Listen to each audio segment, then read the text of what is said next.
இந்தியாவில் டிஜிட்டல் பண பரிவர்த்தனை முறை 2026 ஏப்ரல் 1 முதல் ஒரு பெரிய மாற்றத்திற்கு உள்ளாக உள்ளது. இந்திய ரிசர்வ் வங்கி தற்போது அனைத்து ஆன்லைன் பரிவர்த்தனைகளுக்கும் இரு காரணி அங்கீகாரத்தை கட்டாயமாக்கியுள்ளது. இந்தியாவின் டிஜிட்டல் பண பரிவர்த்தனை முறை ஏப்ரல் 1, 2026 முதல் ஒரு பெரிய மாற்றத்திற்கு உள்ளாக உள்ளது. இந்திய ரிசர்வ் வங்கி தற்போது அனைத்து ஆன்லைன் பரிவர்த்தனைகளுக்கும் இரு காரணி அங்கீகாரத்தை கட்டாயமாக்கியுள்ளது. அதாவது ஒவ்வொரு பண பரிவர்த்தனையும் குறைந்தபட்சம் 2 முறைகளை பயன்படுத்தி சரிபார்க்கப்பட வேண்டும். இந்த புதிய விதியின் கீழ் பயனர்கள் பணம் செலுத்தும் போது கடவுச்சொல், பின், OTP, கைரேகை அல்லது முக அடையாளம் போன்ற பயோமெட்ரிக்ஸ் அல்லது மற்றொரு பாதுகாப்பான முறையை பயன்படுத்த வேண்டும். முக்கியமாக இந்த முறைகளில் ஒன்று டைனமிக்காக இருக்க வேண்டும். இதன் மூலம் எந்த தகவலும் மீண்டும் மீண்டும் பயன்படுத்தப்படாமல் இருப்பதும் மோசடி நடப்பதற்கான வாய்ப்பு குறைக்கப்படுவதும் உறுதி செய்யப்படுகிறது. கடந்த சில ஆண்டுகளில் டிஜிட்டல் பரிவர்த்தனைகள் வேகமாக வளர்ந்துள்ளன.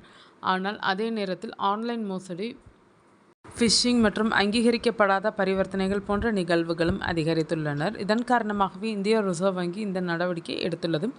முன்னதாக பெரும்பாலான அமைப்புகள் OTPகளை சார்ந்திருந்தனர். ஆனால் இப்போது ஹேக்கர்கள் பல்வேறு முறைகள் மூலம் அவற்றை திருட முடியும் என்பதால் OTPகள் கூட பாதுகாப்பற்றதாக கருதப்படுகின்றனர். எனவே இந்திய ரிசர்வ் வங்கி மேலும் வலுவான மற்றும் பாதுகாப்பான ஒரு அமைப்பை செயல்படுத்த முடிவு செய்துள்ளது. புதிய வழிகாட்டுதல்களின்படி ஒரு பரிவர்த்தனையில் பாதுகாப்பு விதிகள் பின்பற்றப்படாமல் மோசடி நடந்தால் அதற்கு வங்கி அல்லது பணம் செலுத்தும் நிறுவனமே பொறுப்பாகும். இதன் பொருள் வாடிக்கையாளருக்கு எந்த இழப்பும் ஏற்படாது. மாறாக அவர் முழு தொகையையும் சம்பந்தப்பட்ட நிறுவனத்திற்கு திருப்பி செலுத்த வேண்டும். இது வங்கிகள் மற்றும் நிதி தொழில்நுட்ப நிறுவனங்கள் தங்கள் அமைப்புகளை மேலும் பாதுகாப்பதற்கான அழுத்தத்தை அதிகரிக்கும். மேலும் இந்திய ரிசர்வ் வங்கி இடர் அடிப்படையிலான அங்கீகார முறையையும் செயல்படுத்தியுள்ளது.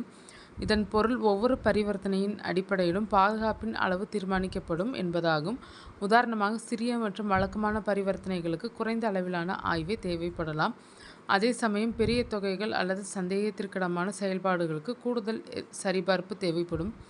பாதுகாப்பு மற்றும் வசதிக்கு இடையே ஒரு சமநிலையை பேணும் இந்த விதி இந்தியாவிற்குள் நடைபெறும் இணைய வழி பரிவர்த்தனைகளுக்கு மட்டுமல்லாமல் சர்வதேச இணைய வழி பரிவர்த்தனைகளுக்கும் பொருந்தும். இது அக்டோபர் 1, 2026க்குள் நடைமுறைப்படுத்தப்படும். இது வெளிநாடுகளில் செய்யப்படும் இணைய வழி பண பரிவர்த்தனைகளையும் மேலும் பாதுகாப்பானதாக மாற்றும்.